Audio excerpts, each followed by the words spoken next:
जळगाव जिल्ह्यातील रावेर येथून शेतकऱ्यांसाठी धक्कादायक बातमी समोर आली आहे। जिल्हास्तरीय भरारी पथकाने रावेरमध्ये अचानक छापा टाकत गुजरातमधील राजकोट येथून आलेल्या विनापरवाना आणि निकृष्ट दर्जाच्या बनावट रासायनिक खतांचा मोठा साठा जप्त केलाय।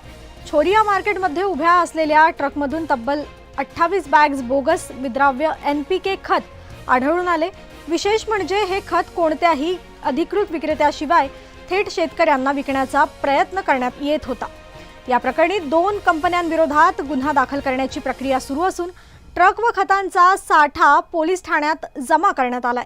शेतकऱ्यांच्या तक्रारीनंतर ही कारवाई करण्यात आली असून कृषी विभागाने बनावट खत विक्री विरोधात कठोर कारवाईचा इशारा दिलाय। आज आपण गुजरातमधील राजकोट या शहरामधून आलेल्या वॉटर सोल्युबल खताच्या 10 गोण्या आहेत। या गोण्या शेतकऱ्याकरता आपण मागवल्या होत्या। त्या शेतकऱ्याला आपणच मार्गदर्शन केलं होतं आणि त्या मागवल्या होत्या। आपल्याला हे प्रत्यक्ष गुजरातवरून आलेलं खत वाहनासह पकडायचं होतं। याकरता शेतकऱ्याच्या मदतीने आज आपण हा सापळा रचला होता आणि त्यामध्ये ह्या 10 गोण्या इथं पोहोच झाल्यानंतर आपण पोलिसांच्या मदतीने या गोण्या या पोलीस स्टेशनला आणलेल्या आहेत। अजून पण नाही शकते। प्रत्यक्षात 2 महिन्यापूर्वीच म्हणजे डिसेंबर महिन्यामध्येच आपल्याकडे लेखी तक्रार आली होती एका शेतकऱ्याकडनं। त्यात त्याने सांगितलं होतं त्याने जवळपास 30 गोण्या खरेदी केल्या होत्या आणि त्या गोण्या खरेदी करत असताना ऑनलाईन पद्धतीने पेमेंट करून थेट शेतकऱ्याला हा माल पोहोचवण्यात आला होता 30 गोण्या। आणि त्या गोण्यांचे आपल्याकडे तक्रार आल्यानंतर आपण त्याचे नमुने घेतले। नमुने खतांचे आपण प्रयोगशाळेत पाठवले। 5 वेगवेगळ्या प्रकारच्या खतांचे नमुने होते। 5ही नमुने हे अप्रमाणित आलेले आहेत, म्हणजे खत निकृष्ट दर्जाचं आहे हे तर सिद्ध झालेलं आहे। मात्र त्यापेक्षा देखील महत्त्वाचं म्हणजे निकृष्ट असल्याचं जे प्रमाण आहे ते देखील प्रचंड आहे। म्हणजे अत्यंत कमी दर्जाचं बोगस खत या कंपन्यांनी विकलेलं आहे। आणि विशेष म्हणजे जे 2 महिन्यापूर्वी आपल्याला खत आलं होतं, आपण पाहत असलेल्या या ठिकाणी फेमोसो नावाने त्याचा उल्लेख आहे।